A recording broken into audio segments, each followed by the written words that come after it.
Andrew, and thanks for beaming in early in the morning. Not so early in the morning for us. We're straight into LeadersWeek.direct and thrilled you can join us. So I guess first off, how are you doing? How are you and the team at EA doing? It's a challenging time. I'd be remiss if I didn't kind of talk about how tough it is for a lot of people around the world. And, I'm happy to see us feeling at least like we're starting to move through it. But of course, it's been an extraordinarily challenging time on a global basis for the entire global community. What I would say about us at EA is we've been working really hard in service of each other. First and foremost, our focus has been on the health and well-being of our employees. And we've been doing everything we can. We went work from home mid-March. By mid-March, we basically had the entire 10,000 people that work Electronic Arts working from home. That's 6,500 developers actually building games from home. So, we went very hard, very fast to get people into a safe position. What I would tell you though is our people have been unbelievably inspirational. Not only how they've come together for each other, which is just amazing. Things like morning Peloton classes and Zoom yoga and Zoom birthdays and the last couple of weeks, Zoom graduations for kids, and truly inspirational how they've come together for each other. But as importantly, how they've come together for our players and what they've been doing for them. And you've seen amazing things they've done in the game ecosystem around sports, around broadcast, and we'll talk a little bit more about that today. But also what they've done for their communities, and getting PPE, personal protective equipment, to frontline workers in hospitals and governments and police forces and first responders. And I would just say, on balance, we at Electronic Arts are doing really, really well, albeit we have our own challenges, but doing really, really well. But, the teams have been truly inspirational, how they've come together for each other, for our players and for our communities. And I've never been more proud to be part of this company. I've been here nearly 20 years. So it's a really important time for us. And I look forward to our ability to continue to support our players. Great. Well, I'm really pleased to hear things are going well, and it's actually my birthday today when this plays. So hopefully I've got a Zoom birthday coming my way from the Leaders team. Thank you. So let's talk a bit about competitive gaming and esports. It's obviously having quite the moment, in many ways, a bit of a buzzword at the moment. From your point of view, what role does it have to play right now during this period of time in sports? I think it's a really good question. And I'd actually kind of break it into two pieces. One is just, the ability to play games in totality, and then the component of gameplay that is competitive gaming or esports. What we've seen, of course, is tremendous engagement in our games across the board. Both our sports games and games like Apex Legends and games like The Sims, which bring in a whole different audience. But our sports games have been doing extraordinarily well. Again, as lovers of sport, we live for the thrill of victory and the agony of defeat. And in a world where there's no real world sports to watch, that's hard to come by. But we've seen, increasing amounts of players coming into our games and connecting each and every day. Players in Madden right now are 100% up on last year. Players in FIFA are 30% up in last year. Players across the board in our EA Sports games are 60% up on last year. And that's people fulfilling this need for competition and social interaction and, self-improvement and inspiration and escape. And, we're able to fulfill the emotional connection that fans have to their players and the teams and the leagues and the sports they love at a time when real world sports aren't happening. And our teams have worked really, really hard to ensure that is fresh and new and interesting each and every day. That's some impressive stats there as well. What opportunity do you think that provides, teams, clubs, leagues, federations at this time? I know a lot of them will be looking to this and thinking, what does that mean for me? What can I do in terms of utilizing that as an opportunity? Yeah, typically, the leagues and clubs and sports in general, maintain the connection with their fan base, either through going to events or, broadcasting on events. And, when we think about, typically I think in a Premier League season, they get about 14.5 million players go to matches. Well, we've had about 20 million players in FIFA console alone in the last month. And when you kind of break that out, into internationally and across platforms, we've had about 100 million players, in FIFA over the last 12 months. And so what we're trying to do is provide an opportunity, not just for fans to connect with the players and teams and leagues and sports they love, but also give the opportunity for those, players and teams and leagues and sports to outreach to their fans. I think we've had, the equivalent of 40,000 Premier League seasons watched over the last couple of months. The equivalent of like 2,600 NFL seasons watched over the last month in the US. I mean, these are pretty big numbers and are offering an opportunity for us all to maintain that emotional connection with the sports we love. That's brilliant. Can you point to any sort of specific examples where you think it's been done particularly well during this time? I would tell you, again, what we know and love about sport is sport often is team-oriented.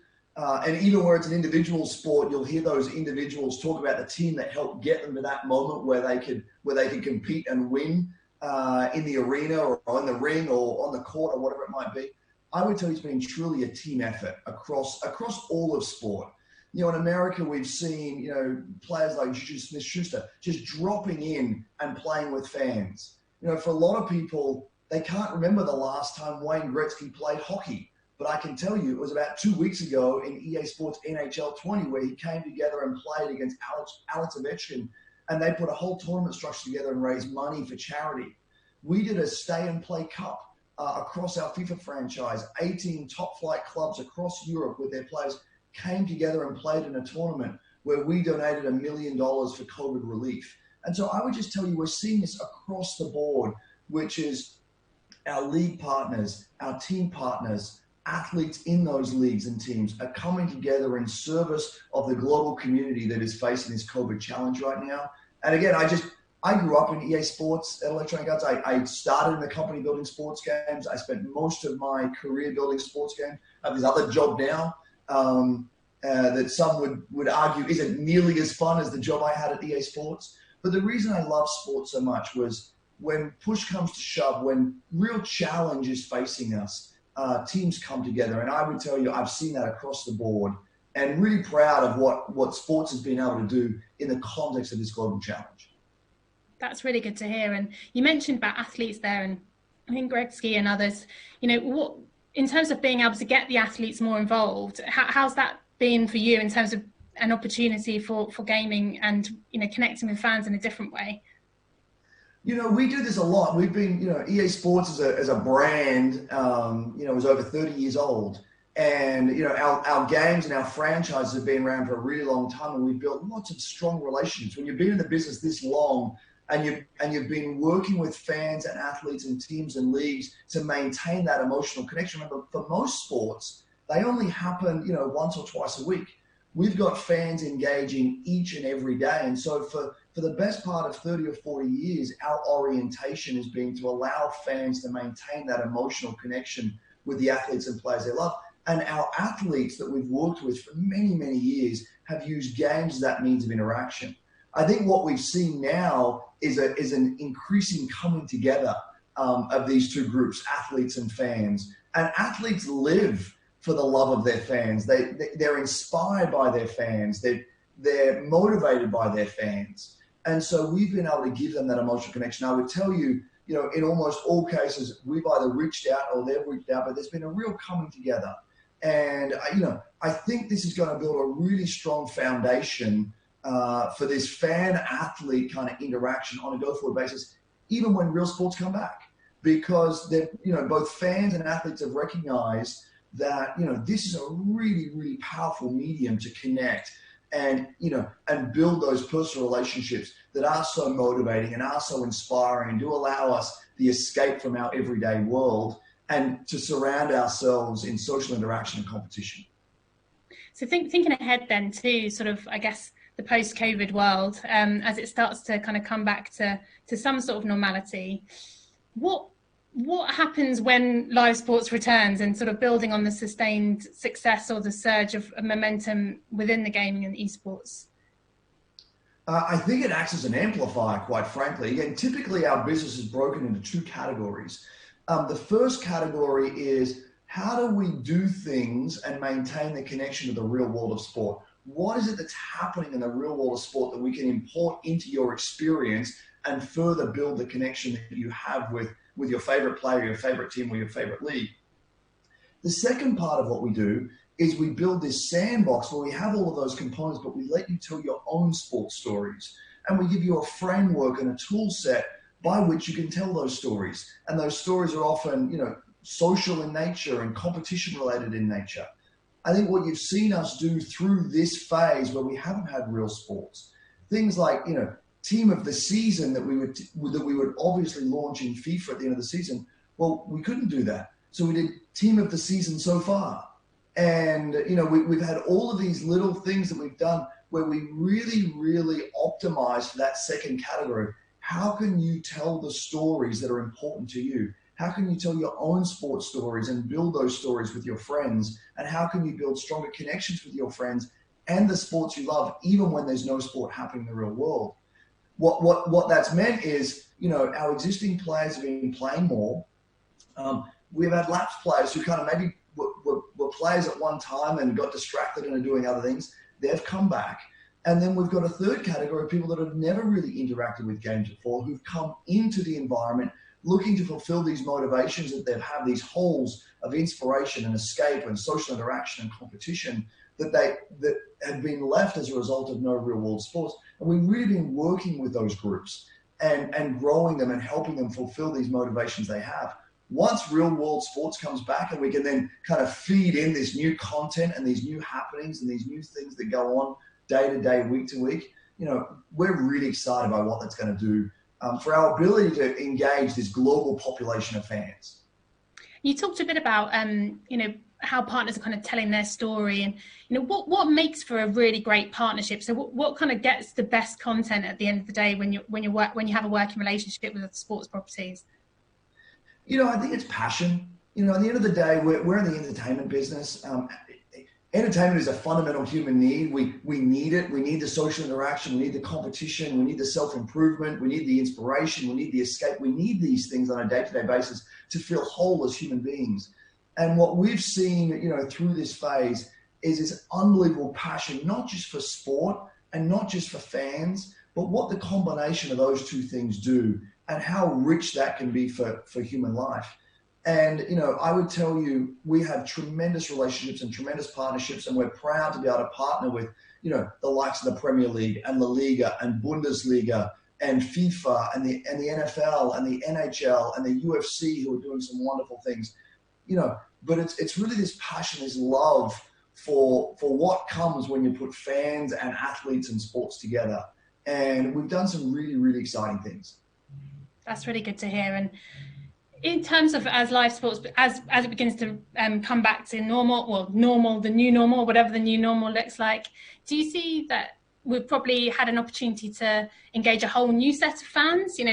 Can sports properties be seeing, gaming and the broader opportunity as an opportunity to really get to new fans during this period? I think two things have happened. One is absolutely we've got to new fans. There's just no doubt in my mind. You don't get, 100% increase in Madden play and 60% increase across the board in FIFA year over year, in EA Sports year over year, without, if you haven't attracted new fans and you haven't connected new fans with the athletes and the teams and the leagues they love. So almost certainly we've seen tremendous engagement from new fans. What we've also seen, of course, is heightened play from existing fans and deeper engagement from existing fans. And, that's a really strong opportunity for us. Now, I would also tell you, we have a focus as a company on healthy play. And as things start to come back to the new normal, we're going to want to make sure that people are balancing this play appropriately. And we've had, programs led by people like Rio Ferdinand and Ian Wright, who are focused on healthy play and how we think about providing parents the ability to monitor kids play. We put a whole new suite of tools in our Origin platform that allows parents to manage healthy play. We work with Sony and Microsoft on their console tools to help parents manage healthy play. And we have notifications that come into our games on a regular basis for those of us that, whose parents aren't governing their play, just to remind us how to balance that. And so as we think about a go-forward basis, I think it's almost certainly true that we have significantly more fans playing our games now than we did before this. I think it's almost certainly true that people have recognized the value of playing games and playing games to maintain that emotional connection with the sports they love. And as a result of that, maybe have stopped doing some other things and are playing more games. But, also understand we take our responsibility as a company very seriously, and we are promoting healthy play. We want to ensure that this thing that we do, which is so wonderful and so great and gives us so much, is also done in a very balanced way with everything else that's going on in our life. That's good to hear. And if you think about the balance between sort of healthy play online and live sports experience, can you think of an example where those two elements have done really well in terms of complementing one another from a specific sports property or sports right? Well, what we know to be true, and there's been a lot of studies done by independent third parties, not done by us, that go and look at what happens when kids play games. What happens, as the generations of game players grow up. And what I can tell you is there's been a series of studies done that will speak to the fact that NFL players today actually have a higher football IQ than NFL players from 20 years ago. And they attribute playing our games as one of those reasons, is because typically as an NFL player, you would play a position and you would learn your position and you really didn't focus on the rest of what was going on. But if you were a kid that grew up playing Madden, you focused on the entire game. So your understanding of the dynamics of the entire game of football are much, much higher than they would have been 20 years ago. The same is true in the Premier League and the Liga. We know, Man City uses FIFA as a meaningful part of their youth development program, because they understand that kids who are playing FIFA are not only inspired to go out and live out their football dreams on the pitch, but when they do go out and live out their football dreams on the pitch, they are both motivated to try new and interesting things as it relates to footwork or strategy, but they also have a much more holistic understanding of the entire game of football. And, and so I would just tell you, we spend a lot of time thinking about not only how can we help kids maintain their emotional connection to sport through the playing of our games, but how can we inspire kids to go out and play more games? How can we create the next generation of athletes that are inspired to try new things on the pitch, on the court, in the rink, in the octagon? And how can we get to a point where they have a much, much deeper understanding of the core strategy of the sport they're playing, so that ultimately they play the game better? And that translates, of course, to us being able to watch a much, much higher level of competition. That's really interesting. Thank you. So one last question as we look ahead. What are you most excited about? This time for many people has been a sort of time of reflection and thinking ahead to what the future holds in the sports industry. What are you most excited about? Well, I would tell you, I think that we have built stronger relationships again with our fans. We've built stronger relationships again with athletes and leagues and teams.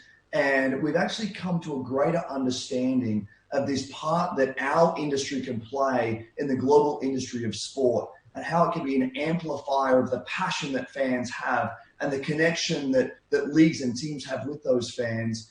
And I think what you're going to see from us is continued work in the context of how do we engage more fans? How do we provide more entertainment for fans through viewership? How do we build stronger connections between fans and the teams and the leagues they love? And then how can we grow the world of sport more broadly as a result of increased interaction? Again, this day-to-day, moment-to-moment interaction with sport that transcends just the ability to watch the game on Sunday.